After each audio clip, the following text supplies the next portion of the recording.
अब देश जाग चुका है कि ये तो ड्रामेबाज हैं, ये तो झांसाराम है, झांसा देंगे। तो अब इस बार जो है देश का नागरिक इनके झांसे में नहीं आएगा। जो आंदोलन को नुकसान पहुंचाएगा वो बीजेपी और आरएसएस का होगा। जब हमारे आंदोलन में भीड़ होती है, मीडिया के पेट में दर्द, सरकार के पेट में दर्द। भीड़ कम होती है, मीडिया के पेट में दर्द, सरकार के पेट में दर्द। आज के समय सबसे ज्यादा अगर विरोध किसी का करना हो गया है तो वो है मीडिया का, जो मेन स्ट्रीम मीडिया है। ईवीएम का भी विरोध होगा, मेन स्ट्रीम मीडिया के खिलाफ भी आंदोलन होंगे। इन तमाम जो है चीजों के खिलाफ अब आगे आंदोलन होंगे। इस किसान आंदोलन के सफल होने के बाद ईवीएम और मेन स्ट्रीम मीडिया के खिलाफ आंदोलन करेंगे। मर सकते हैं, सर कटा सकता है, लेकिन सर झुका नहीं सकता किसान। अब उस पे आ गया। आन बान और शान की बात है, नहीं जाएगा वापस। जो सच सच बोलेंगे मारे जाएंगे, जिस पागलपन में शामिल नहीं होंगे मारे जाएंगे। बर्दाश्त नहीं किया जाएगा कि किसी की कमीज हो उनकी कमीज से ज्यादा सफेद, कमीज में जिनके दाग नहीं होंगे मारे जाएंगे। धर्म की ध्वजा उठाए जो नहीं जाएंगे जुलूस में, गोलियां भून डालेंगी, उन्हें काफिर करार दिए जाएंगे। सबसे बड़ा अपराध है इस दौर में निहत्थे और निरपराधी होना। जो गुण नहीं गाएंगे, जो चरण नहीं होंगे, मारे जाएंगे। नरेंद्र मोदी की सरकार है, बीजेपी की सरकार है, ये सिर्फ मुसलमानों को गाली देती है हिंदू हिंदू करने के लिए कि जितनी बची है अकड़ उसे भी तोड़ेंगे और कतरा कतरा तेरी अकड़ ने छोड़ेंगे। अब किसान मजदूर एक राह पर आया है, यूपी और बंगाल हरा कर छोड़ेंगे। अगर आप नहीं मानेंगे, अभी इसी में फायदा है, आप इन तीनों कृषि कानूनों को वापस लीजिए। तुम कहो तो ठीक, एक देश के प्रधानमंत्री को अच्छा लगता है कि वो अपनी देश की जनता को परजीवी कहे।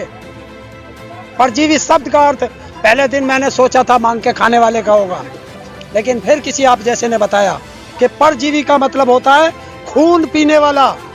तो खून किसने पिया? खून पिया गोधरा में हिंदू और मुसलमान का, जब ये मुख्यमंत्री था नरेंद्र मोदी ने। ये सरकार पूछती बहुत है कि 70 साल में क्या हुआ देश में, 70 साल में क्या किया पुरानी सरकारों ने। तो मैं आपसे सबसे कहना चाहता हूँ, मत बताना, क्योंकि ये पूछ रहा है कि और कौन सी संपत्ति बची है, उसे भी बेच दूं। ना समझोगे तो मिट जाओगे, ना समझोगे तो मिट जाओगे। ये हिंदुस्तान के मजदूर किसानों, तुम्हारी दास्तां तक न रहेगी दास्तानों में, तुम्हारी दास्तां तक न रहेगी दास्तानों में। सोशल मीडिया पर काबू नहीं है ना। मेन स्ट्रीम मीडिया तो इनका पिट्ठू है, मेन स्ट्रीम मीडिया पर इनका अंकुश है। जो पीएमओ से फोन आता है स्क्रिप्टेड होता है, जो ये बताते हैं कि ये बोलना है वो बोलते हैं। तो मेन स्ट्रीम मीडिया तो पूरा इनका है, वो तो सरकारी तंत्र बन चुका है। लोकतंत्र में अगर कोई सरकारी तंत्र बन चुका है वो है main stream media. Main stream media क्या दिखाएगा क्या नहीं दिखाएगा, क्या खबरें चलाएगा क्या नहीं चलाएगा, ये पीएमओ तय करता है। पीएमओ तय करता है और उसके बाद ये चलाते हैं। लेकिन सोशल मीडिया पर अंकुश नहीं है, तो सोशल मीडिया इनकी बात नहीं मानता, क्योंकि निष्पक्षता और ईमानदारी से और ग्राउंड जीरो से जमीनी जो हकीकत है वो सोशल मीडिया दिखा रहा है। तो सोशल मीडिया से सरकार डरी हुई है, बौखलाई हुई है, क्योंकि सरकार की जो है तमाम जो गलत नीतियां हैं उनकी जो आलोचना अगर कोई करता है तो सोशल मीडिया मुखर होकर के आवाज बुलंद करता है। इसी वजह से जो कानून मंत्री रविशंकर प्रसाद जो है लेकर के आ रहे हैं कि जो सोशल मीडिया पर अंकुश लगाया जाएगा, क्योंकि मेन स्ट्रीम मीडिया इनका है, उस पर पूरी तरह से अंकुश है, इनके चाबुक से चलता है। और मेन स्ट्रीम मीडिया जो है सरकार का पिट्ठू है, सरकारी तंत्र है, और सोशल मीडिया पर अंकुश लगाएंगे। तो कहीं ना कहीं आप कहना चाह रहे हैं कि सोशल मीडिया पर भी अपने कंट्रोल में करनी चाहिए। अरे बिल्कुल, ये मौलिक अधिकारों का हनन है। ये हमारे जो फंडामेंटल राइट्स हैं, जो आर्टिकल 19 जो हमें बोलने की आज़ादी देता है, फ्रीडम ऑफ स्पीच की जो आज़ादी देता है, ये पूरी तरह से जो है छीनने की जो जरूरत की जा रही है। राजेश जोशी की कविता है कि जो सच सच बोलेंगे मारे जाएंगे, जिस पागलपन में शामिल नहीं होंगे मारे जाएंगे। बर्दाश्त नहीं किया जाएगा कि किसी की कमीज हो उनकी कमीज से ज्यादा सफेद, कमीज में जिनके दाग नहीं होंगे मारे जाएंगे। धर्म की ध्वजा उठाए जो नहीं जाएंगे जुलूस में, गोलियां भून डालेंगी, उन्हें काफिर करार दिए जाएंगे। सबसे बड़ा अपराध है इस दौर में निहत्थे और निरपराधी होना। जो गुण नहीं गाएंगे, जो चरण नहीं होंगे, मारे जाएंगे। यही चल रहा है। टिकैत साहब रात में सफर करते हैं और दिन में पंचायतें। हाँ, क्या टिकैत साहब भी नेता बनने की ओर हैं? बिल्कुल नहीं। जब जो है मेन स्ट्रीम मीडिया के एक बड़े पत्रकार जो है टिकैत साहब से सवाल करते हैं, तो मैं बता दूं भारतीय जनता पार्टी पूरी तरह से अराजनीतिक है। जितने भी किसान संगठन है वो अराजनीतिक है। उनका राजनीति से दूर दूर तक कोई सरोकार नहीं है। और जब जो है भारतीय किसान यूनियन के राष्ट्रीय प्रवक्ता चौधरी राकेश सिंह टिकैत से जब सवाल किया जाता है कि आप जो है भविष्य में राजनीति करेंगे, तो वो साफ सिरे से इनकार कर देते हैं, खारिज कर देते हैं कि वो भूल थी कि उन्होंने 2007 में मुजफ्फरनगर खतौली विधानसभा से चुनाव लड़ा और उसके बाद 2014 में अमरोहा के लोकसभा से चुनाव लड़ा। अब उन्हें वो बीमारी दोबारा नहीं होगी और राजनीति नहीं करेंगे। राजनीतिक स्टंट नहीं है। सरकार और विपक्ष को मुबारक हो राजनीति। यहाँ पर ये जो किसान है अपनी हकों को लेकर के, अपनी मांगों को लेकर के अड़े हुए हैं। इनकी जो है हक और जो उनकी मांग है वो पूरी हो जाए, उन्हें राजनीति से कोई मतलब नहीं है। मीडिया में चल रहा है कि राकेश टिकैत जी का पकड़ा गया झूठ, हाँ, अब बचे सिर्फ 40 ही लोग। ऐसा क्या झूठ बोल दिया इन्होंने? अरे देखिए, जिस तरह से जी हिंदुस्तान तमाम खबरों को दिखा रहा है, मैं देख रहा हूं जिस दिन से जी हिंदुस्तान यहाँ पर अपने 6 एंकर के साथ डिबेट करता था 24 घंटे, मैंने देखा जिन लोगों को कुछ नहीं पता होता था उन्हें जी हिंदुस्तान अपना रिपोर्टर बना देता था। आज क्या आप हमारे रिपोर्टर हैं? यहाँ पर देखा होगा चौपाले लगा करके, चौपाल के माध्यम से लगातार 6 एंकर, उनकी तमाम, चाहे हर्षा हो या प्रिया हो या तमाम जो लेडीज जो एंकर थी, फीमेल एंकर, वो यहाँ पर आकर के जो है टीवी डिबेट लगातार कर रही थी। लेकिन उसके बाद क्या हुआ क्या नहीं हुआ, उसके बाद वो लगातार इस आंदोलन को बदनाम करने की साजिश रच रहे हैं। बताए ना, यहाँ पर 40 लोग हैं। 40 लोग तो मेरे अगल बगल खड़े हैं। ये जो मैं बाइट दे रहा हूँ, यहाँ पर 40 लोग हैं और यहाँ पर जो है हजारों लाखों की तादाद में लोग हैं।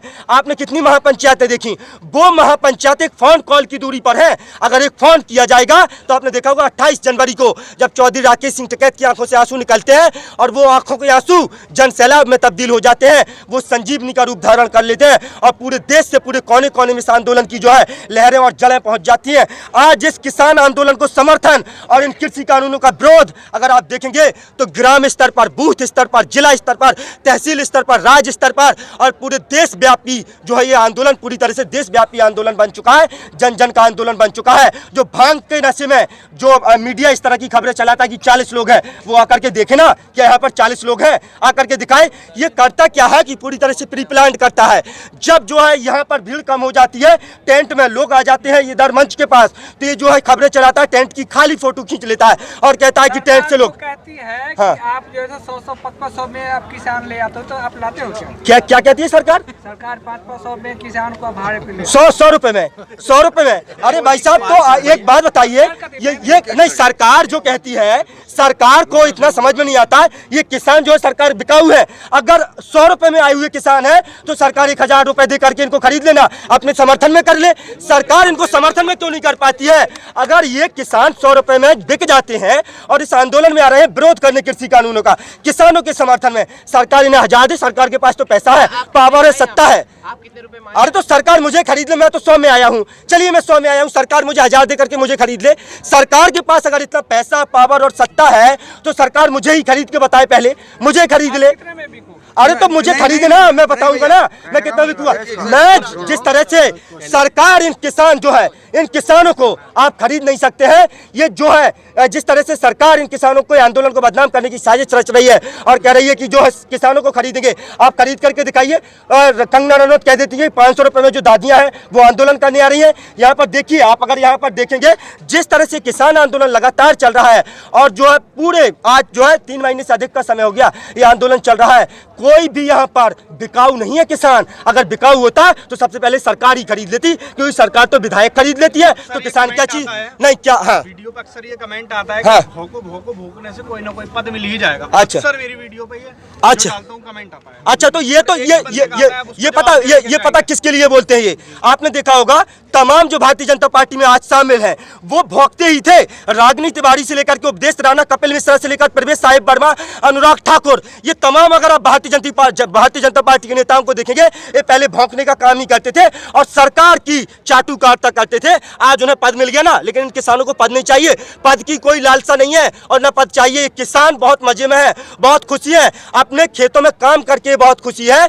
और ये जो किसान है, आप तीनों कृषि कानून वापस लीजिए और MSP पर कानून बनाइए, ये किसान खुश है, इनको किसी पद की। हाँ, राकेश टिकैत साहब ने बोला है कि बंगाल दौरा करेंगे, तो बंगाल में भी जाएंगे। हाँ। तो क्या आप लोग पॉलिटिक्स करेंगे? ये पॉलिटिक्स है, ये पॉलिटिक्स है। पॉलिटिक्स, किसान बंगाल में नहीं है, किसान असम में नहीं है, किसान तमिलनाडु में नहीं है, देश के किस हिस्से में किसान नहीं है। हमारा देश कृषि प्रधान देश है, यहाँ की 70% आबादी कृषि पर निर्भर करती है। यहाँ पर 90 और 100 करोड़ किसान हैं। किसान किस राज्य में नहीं है? अगर हम किसानों को समझाने जा रहे हैं, किसान पंचायत कर रहे हैं, तो इसमें राजनीति क्या है? नहीं सरकार ये कह रही है, इसलिए आप समझाने जा रहे हैं क्योंकि आंदोलन सिर्फ दिल्ली में है, किसान तो हर जगह है, वहाँ थोड़ा आंदोलन हो रहा है। अरे तो वो हर जगह महापंचायत हो रही हैं, हरियाणा में, यूपी में, राजस्थान में, असम में, तमिलनाडु में, हर जगह पंचायतें हो रही हैं। और हमारे इस आंदोलन में हर जगह से, हर स्टेट से ये जो किसान आ रहे हैं, ये किसी जाति, धर्म, मजहब और प्रांत की सीमाओं में बटा आंदोलन नहीं है, इसको आप बांट नहीं सकते हैं। और जिस तरह से जो है मैं बता देता हूँ, जिस तरह से आप कह रहे हैं ना कि जो है ये राजनीति की जा रही है, अगर आप इसको राजनीति समझते तो मैं कह देना चाहता हूं कि जितनी बची है अकड़ उससे भी तोड़ेंगे और कतरा कतरा तेरी अकड़ निचोड़ेंगे। अब किसान मजदूर एक राह पर आया है, यूपी और बंगाल हरा कर छोड़ेंगे। अगर आप नहीं मानेंगे, अभी इसी में फायदा है, आप इन तीनों कृषि कानूनों को वापस लीजिए, एमएसपी पर कानून बनाइए और इन किसानों को जाने दीजिए। आज जो है 250 से अधिक किसानों की शहादत हुई है। जिस तरह से अगर आप सोच रहे हैं कृषि कानूनों को आप पहले भी वापस ले सकते थे। जी बताइए, हाँ। यदि बीजेपी बंगाल में झंडा गाड़ देते हैं तो आप इसके बाद आप क्या करेंगे? अरे बीजेपी जहाँ झंडा गाड़ देती है, नहीं गाड़ देती है, हमारे ये राजनीति से दूर दूर तक कोई सरोकार नहीं है। बीजेपी क्या करती है, विपक्ष क्या करता है, हम किसानों को इससे कोई मतलब नहीं है। जो है जिस तरह से भारतीय जनता पार्टी जीतती है, हारती है, कांग्रेस जीतती है, हारती है, उससे हमारा कोई मकसद नहीं है। हमारा किसी को हराना जिताना बिल्कुल मकसद नहीं है। मकसद सिर्फ यही है कि तीनों कृषि कानून वापस होने चाहिए।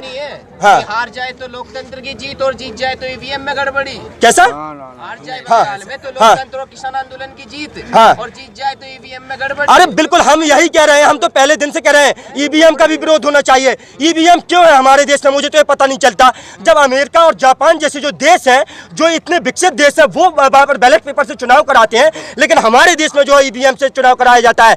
उसके बाद आपने देखा होगा पंजाब में इन्हीं की कैंडिडेट जो है भारतीय जनता पार्टी की, वो कह रही थी हमारे परिवार में तो 19 लोग हैं, लेकिन मुझे तो वोट 9 मिले हैं।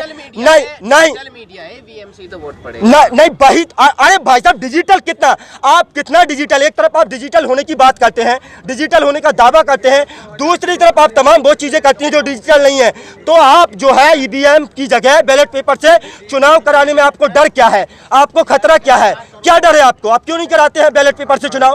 कराइए बैलेट पेपर से चुनाव, क्या डर है भारतीय जनता पार्टी को? कोई बात हुई कि स्मार्टफोन छोड़ के बटनों वाले फोन पे चले जाए? अरे तो एक बात बताइए, बटनों वाले फोन पे चले जाएं। जब ये जो जमाना चल रहा है जिस तरह से, जब डिजिटल किया गया था ना, सबसे पहले 1987 में जब राजीव गांधी कंप्यूटर लेकर के आए थे ना, ये भाई भारतीय जनता पार्टी थी। जब बैलगाड़ी से उसका विरोध कर रही थी, ये भारतीय जनता पार्टी बैलगाड़ी ले जाकर के विरोध कर रही थी।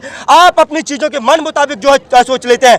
आज जो है क्या दिक्कत है कि आप जो ईवीएम जिस तरह से होता है, तो अमेरिका हमसे आगे नहीं है, जापान हमसे आगे नहीं है। जापान अमेरिका जो है आज 7G चला रहा है और हम जो है 4G पे अटके हुए हैं, फिर भी हमारे यहाँ जो है ईवीएम से वोट कराया जाता है और वहां पर बैलेट पेपर से चुनाव कराया जाता है। कहते हैं कि हम जापान की तरह ही आपको भी बढ़ाएंगे, तो आप सपोर्ट तो करेंगे तभी तो जापान। अच्छा, कैसे बढ़ाएंगे? ईवीएम का विरोध शुरू कर दिया और नई अरे तो ईवीएम का विरोध बिल्कुल करेंगे। ईवीएम का विरोध करना बहुत जरूरी हो गया है आज के समय। सबसे ज्यादा अगर विरोध किसी का करना हो गया है तो वो है मीडिया का, जो मेन स्ट्रीम मीडिया है। ईवीएम का भी विरोध होगा, मेन स्ट्रीम मीडिया के खिलाफ भी आंदोलन होंगे, इन तमाम जो है चीजों के खिलाफ अब आगे आंदोलन होंगे। इस किसान आंदोलन के सफल होने के बाद ईवीएम और मेन स्ट्रीम मीडिया के खिलाफ आंदोलन करेंगे। हर मुद्दे पे धरना, प्रोटेस्ट ये हो, तो इस तरह से सरकार आपसे ऊब नहीं गई है अभी? सर आप नहीं थक जाएंगे? अच्छा एक बात बताइए, धरना करना हमारा जो है मौलिक अधिकार नहीं है, फंडामेंटल राइट्स नहीं है? सुप्रीम कोर्ट ने नहीं कहा कि हम जो पीसफुल तरीके से प्रोटेस्ट कर सकते हैं? हमारा विरोध प्रदर्शन करना जो है फंडामेंटल राइट्स है, हमारा मौलिक अधिकार है, हम नहीं कर सकते हैं। अगर सरकार कहीं गलत करेगी तो सरकार की गलत नीतियों की आलोचना करना कौन सा कानून अपराध है, जुर्म है कोई? अगर हम पीसफुल तरीके से, शांतिपूर्ण तरीके से विरोध प्रदर्शन कर रहे हैं, ये गलत कहाँ है? आप मुझे बताइए। बोलते जा रहे हैं सरकार तो बंगाल चुनाव में व्यस्त है। अरे तो सरकार बंगाल बिल्कुल, अरे बिल्कुल सर, सरकार अपना काम कर रही है, हमें कोई जल्दी नहीं है। वो कहा धीरे धीरे रे मना धीरे सब कुछ होए, माली सींचे 100 घड़ा ऋतु आए फल होए। अगर सरकार को जल्दी नहीं है तो जल्दी हमें भी नहीं है। सरकार अगर जो कह रही है तो हम तो यहाँ पर अक्टूबर तक का कह दिया हमने, अक्टूबर तक बैठेंगे, 2 अक्टूबर तक बैठेंगे। अरे बिल्कुल, अरे तो होने दीजिए, उसकी परवाह आप मत करिए। वो हम कैसे इस आंदोलन को कर रहे हैं, कैसे इस आंदोलन को आगे बढ़ाएंगे, कैसे जो आंदोलन आगे बढ़ेगा, इसकी पूरी तैयारी हमारे पास है। जब हमारे आंदोलन में भीड़ होती है, मीडिया के पेट में दर्द, सरकार के पेट में दर्द। भीड़ कम होती है, मीडिया के पेट में दर्द, सरकार के पेट में दर्द। तो सरकार और मीडिया हमें ये बता दे आखिर क्या सरकार को दर्द क्यों? नहीं, सरकार को दर्द होता है जब हमारे आंदोलन में भीड़ कम हो जाती है, सरकार को दुख होता है, मीडिया को दुख होता है। कहते देखिए आंदोलन में कोई नहीं है, आंदोलन खत्म होने वाला है। जब भीड़ अधिक हो जाती है उसके बाद पेट में दर्द हो जाता है। देखिए भीड़ जो है, देखिए कोरोना फैलने का खतरा है। तो इस तरह से जो है, और मैं अंत में यही कहना चाहूँगा कि ना समझोगे तो मिट जाओगे, ना समझोगे तो मिट जाओगे। ये हिंदुस्तान के मजदूर किसानों, तुम्हारी दास्तां तक न रहेगी दास्तानों में, तुम्हारी दास्तां तक न रहेगी दास्तानों में।